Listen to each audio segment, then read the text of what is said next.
Мојот редовен гостин после 9 часот е колегата Љупчо Поповски Попе, со своето викенд издание на своите колумни кои ги пишува за Дојче Веле, за Независен МК, а потоа ги превземаат уште ние за други портали. Еден сигнификантен наслов на последнава саботна колумна: дали Македонија премногу веруваше во Кирил Петков?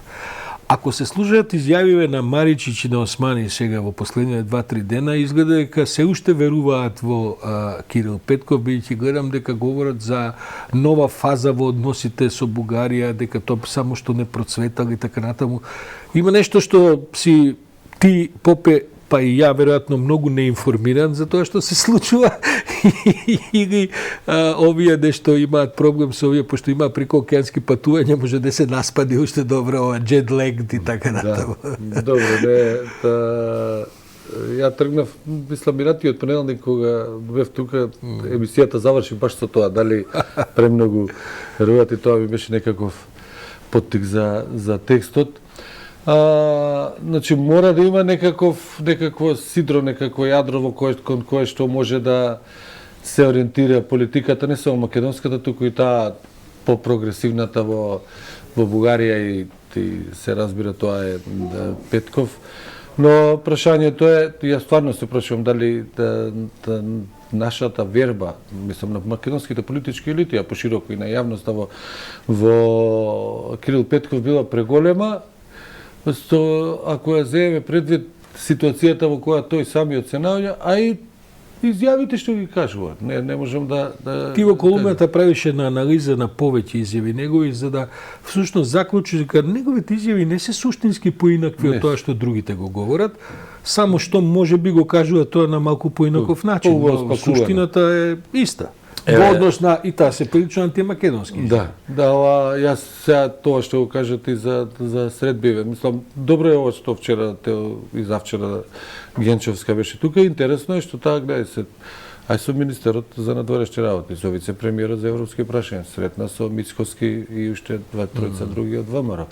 Синоќа беше вчера попладне кога таму во СДСМ. Значи, некаква позадача да дојде да ја испита, да речем, да ја испипа целата политичка сцена во Македонија, што до кај би можеле тие да бидат против, за да не си нанесат повеќе штета отколку што во овој момент има Бугарија.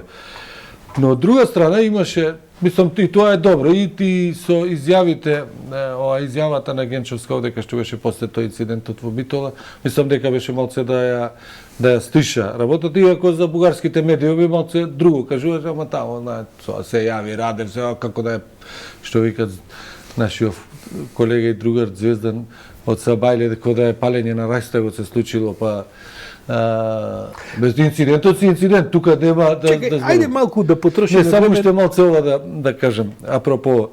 Значи, синоќа имаше интервју на Асен Василев, вице-премиерот на бугарската влада и министер за финансии, што е најдоверливиот пријател политички на Петков, некако негов алтер его.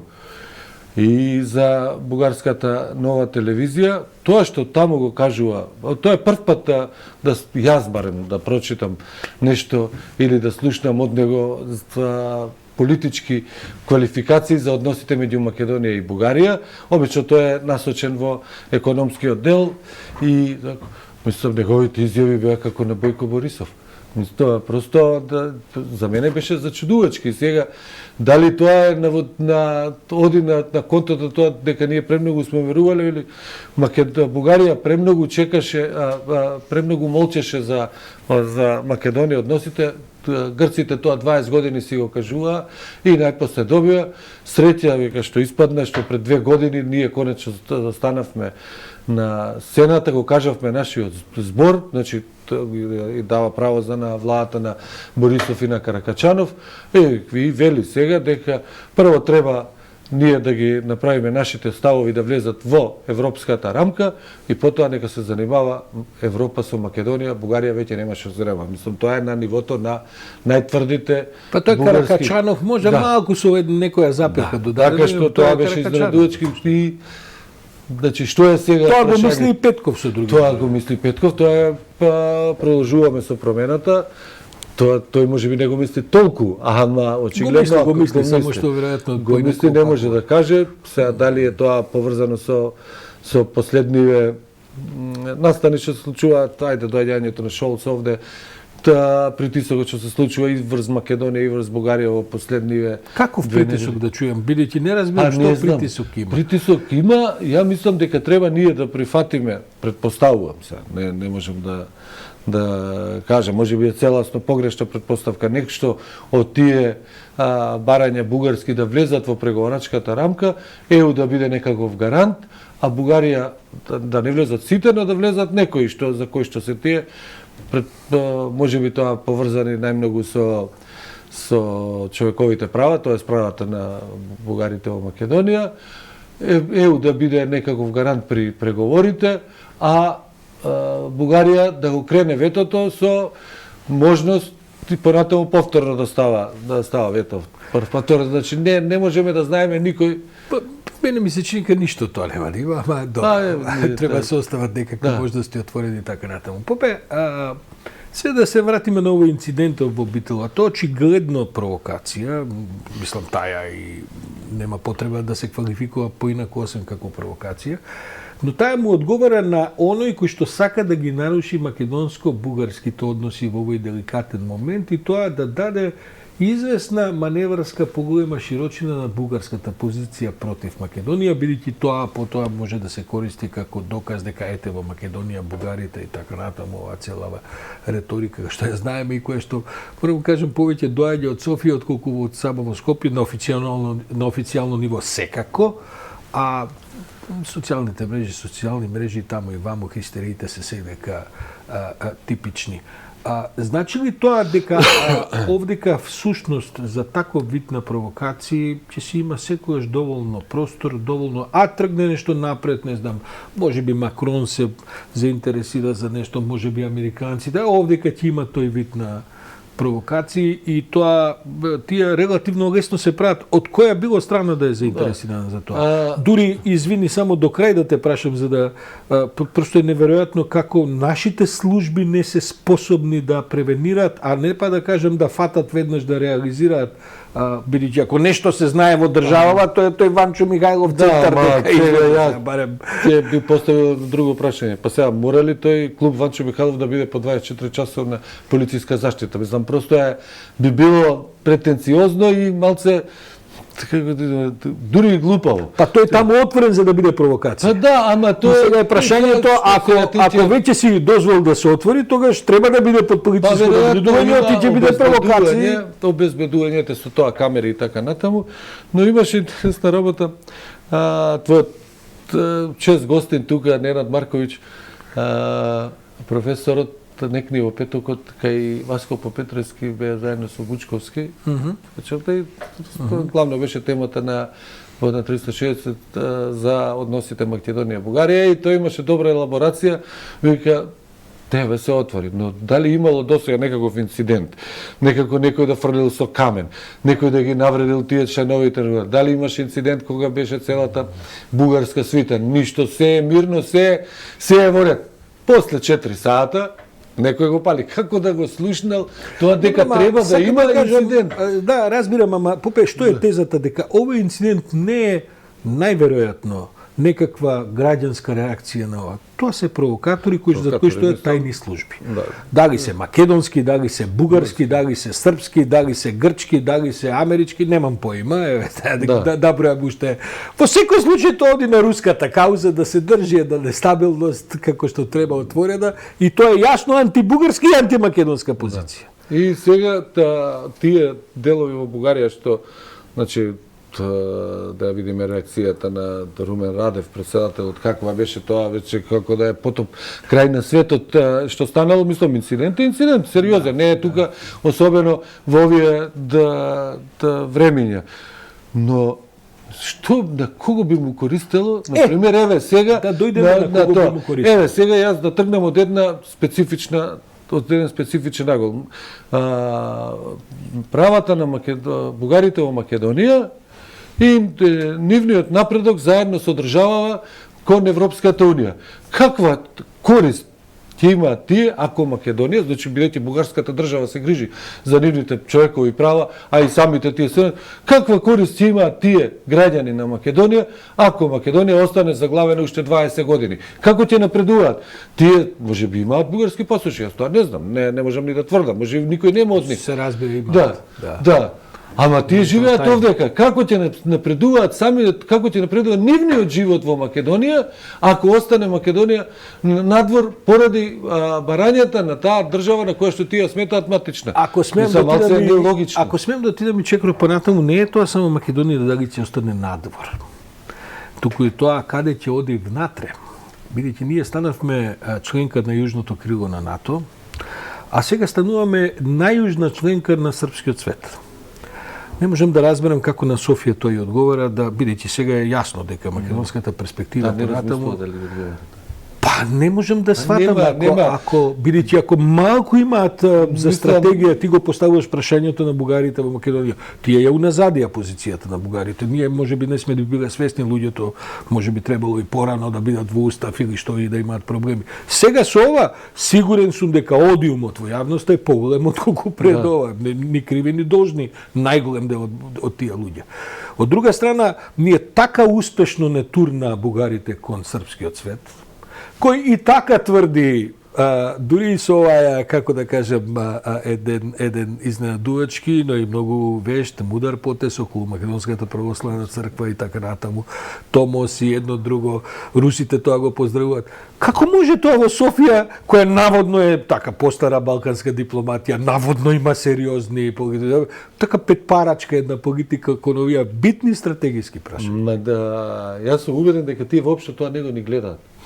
Без оглед што некој тоа го спомнува. Па имаат овдека амбасади, служби, мрежи, ама мислам дека тоа е како, значи кога имаш некоја фиксација кон нешто, другите работи како да ги отфрлаш. Сега дури и ова сега со црква, значи кога Српската црква го признава името Охридска архиепископија, всушност тоа е најголемата болка за Бугарија и за тоа е поголема болка во овој случај од центарот Ванчо Михајлов. Да, нема. И сега тие тоа не успеа да воопшто сега молчат бидејќи не знаат како да реагираат, молчат и сега може да дојде до ситуација да не ја признаваат таму, ама не е важно, ако дојде тој еден Томос стигне, треба да стигне уште еден Вселенската патриаршија. Тоа просто е невозможно. Како ти да тоа работиш? Овој Томос е така направен за да ја спречи Вселенската патриаршија. Тоа се сега тие православните, како да кажем, длабоки држави. Ја тоа не знам како ќе биде, но многумина овдека зборува дека ова нема да се случи. Ниту признавањето на СПЦ, па евете гледаш вчера со Томосот го признава дури и епархиите што се надвор од Македонија за владење, така дека тоа ништо нема да се случи, дека на крај сите тие стравови отпаднаа. Сега што понатаму ќе прави Вартоломеј во Цариград, ја тоа не знам, но она што беше да кажем условно преземено задача од Порфири и другите тие ја завршија. Па не знам дали гледаше тоа кога беше овдека заедничката литургија меѓу архиепископ поглаварите и другите епископи, кога кажа Порфири таму дека ние ја признаваме автокефалноста, па луѓето во црквата плачеа од радост, мислам, не сите, но плачеа и сега што велиш ти, од еуфорија мислам просто како да им се симне некоја небесен товар од душата. И сега тоа што го спомнуваш ти се во Бугарија, тоа го гледаат или не го гледаат? Тоа е дали јавноста го гледа поширока, но овие што се задолжи за тоа, па тоа е 2 и 2 е 4, нема попроста математика од тоа, и тие 2 и 2 цело време има или 5 или 3. Не може да разберам. Не објаснува. Тоа е само со некоја фиксација која што како фрустрации. Да се вратиме на колумната за да полека го завршуваме овој разговор. Претходно попе да кажем дека една необично успешна, крупна, голема делегација составена од 5-6 министри за Америка Од она што јас успевам од маргините, и тоа не од македонски извори, од делегацијата да дознам, дека таму и некаква финансиска конструкција се разгледувала за помош на Македонија, која ќе биде прилично значајна, не знам дали и е договорена и дали тоа и кога планираат овдека да се објави. На крај ќе излезе дека сепак американците не се апсолутно најверните поддржувачи, па дури и кога се финансите во прашање од оваа, како да кажам, гнило богата Европска унија, има таму земји кои не знаат што да прават со сурплусите, со вишоците во буџетите и така натаму. Ние ќе останеме на извесен начин во рамките на американското решавање на тамошните балкански развои, бидејќи Европската унија помалку и повеќе со Макрон, без Макрон, се пензионира повторно, таа циклично само се пензионира од таа, се само пензионира од таа улога. Ние, се што ветила Америка за Македонија, исполнила. Се што ветила ЕУ за Македонија, исполнила некаде околу 40%. Да. Заради веројатно и внатрешните проблеми што ги има Унијата. Но тоа што кажуваш, ја не го знам за големата финансија помош, но еве има помош за армијата, 40 милиони. Не, разговараме за многу што е дадено наводно за многу поголеми суми. Да, и да е 10 пати поголема. Не, повеќе од 10 пати поголема. Значи, ова е тоа што се случи со стратешки диалог, колку тоа да изгледа како да кажам, бирократски, функционерски, тоа е важен чекор за нас, објективно. Не можеме тоа да го пренебрегнеме и ја мислам дека секогаш треба Македонија да се држи цврсто до Америка во секоја ситуација. Никогаш некои одлуки што требало да ги преземе може не ни се допаѓале, но во големата слика тие само придонесувале да се изгради уштедна тула меѓу тоа во меѓусебното пријателство и довербата меѓу двете нации. Во суштина, Попе, прво да кажем дека ова се уште на нива спекулации за пари кои ги разговараме, нека биде една макар оптимистичка спекулација за да не произлезат поинакви да кажем информации. Во суштина, Попе, разликата помеѓу американците и Европската унија со барем според некои мои, а не знам дали си твои искуства во последниве 30 и кусур години, е тоа што со американците секојаш знаеш на што си. И ако е договорено, е договорено. Ако не е договорено, ти кажуваат однапред кои ќе бидат последиците. Кај европјаните никогаш ништо не се знае. Можеш што сакаш да договориш, кој сакаш критериуми да ги исполниш и повторно ништо не е сигурно. Треба да бидеме и реални, тачи различните интереси во ЕУ ја димензионираат политиката кон не само кон Македонија, туку и кон други, што се случи. Тоа е многу покомпликувана организација. Значи Орбан прво ја блокираше одлуката за ембаргото за нафтата руска што треба да дојде. На крај испрати пораки, победивме ние во Брисел. После 2 дена ја блокира и одлуката за санкции за патриархот Кирил.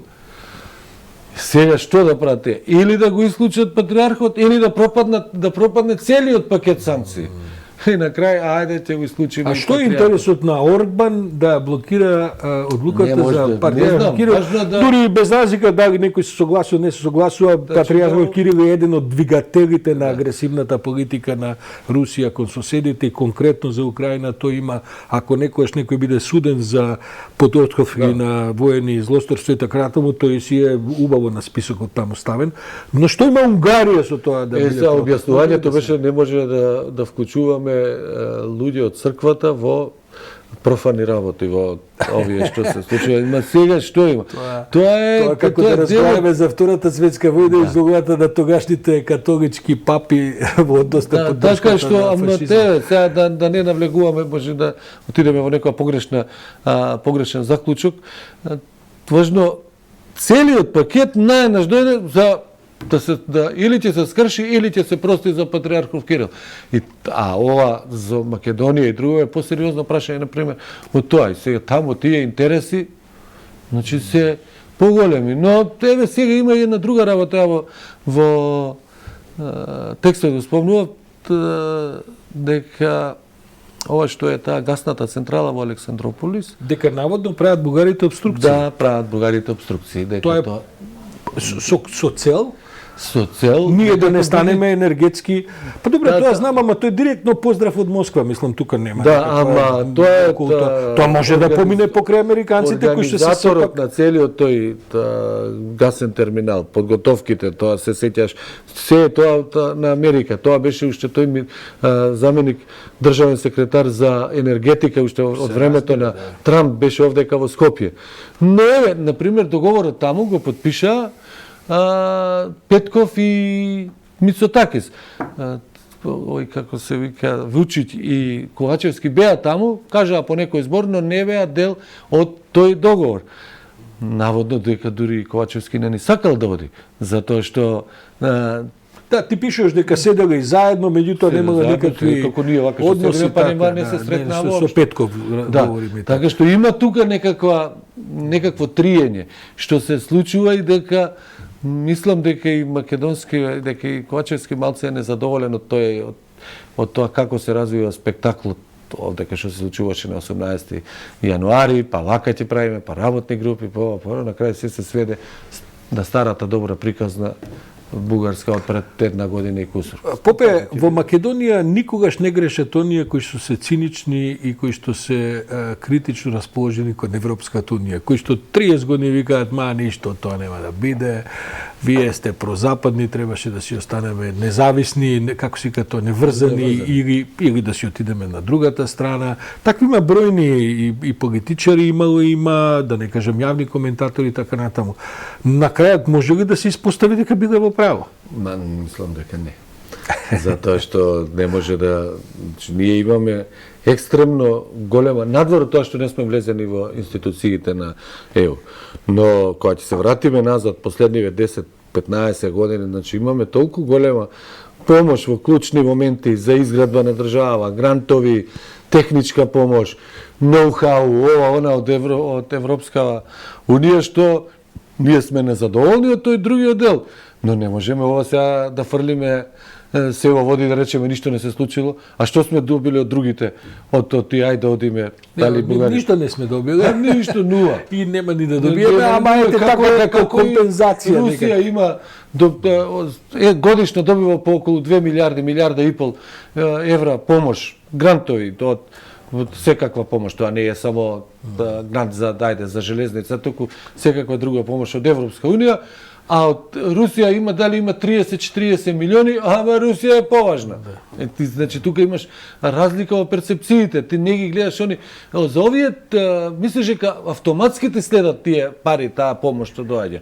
А за другиве треба да... Морам да ти кажам дека малку го одолживме овој разговор, барем едно 5-7 минути, бидејќи гледам дека луѓето по гледаноста, јас овдека имам и индикатори кои покажуваат, сакаат да го слушаат овој муабет, течам што заклучат се ќе До време е малку да се навратам, ти благодарам за ова.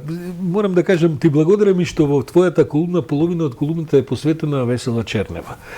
Сите оние кои што сакаат да дознаат која е Весела Чернева, нека ја прочитаат твојата колумна. Јас не ја знам 30 години, тоа е изворедна една бугарска, како да кажем сега, интелектуалка е премал збор да се каже, но е дејственик во овие надворешно политички пред се невладини, таа беше инаку и потправил на Министерството за надворешни од времето на Николај Младенов и така натаму. Сега му е персонален, личен, главен човек на Петков за надворешно политички советување, особено за Бугарија. Жената, сопругот нејзин исто така е многу познат експерт за црковни прашања, со историчар и не само за црковни Мислам дека е прашања. член на комисија. И член на комисијата и така е, но и јас и ти констатираме дека на крајот целата таа либерална, оти јас знам кои се круговите и околу нив и тие се значени и така, на крај во Софија ќе бидат и тие поразени на собствен терен од Европската унија. Така, мислам дека работата оди кон пораст, и тоа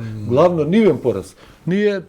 Ние сме научени, како да кажем, ама тоа ќе биде нивен пораст затоа што целата таа либерална идеја, гледате овој Дајнов, Смилов, како се борат, како Херкуловски се борат за да надвладе не само во однос на Македонија, туку во односи кон Русија. Тоа е поголемо, па тоа е внатрешна политичка борба во Ама на крај мислам дека тие либерални струи ќе бидат така ми личи. Тај беше да грешам. Тупчо Поповски, благодарам за ова викенд продолжена колумна.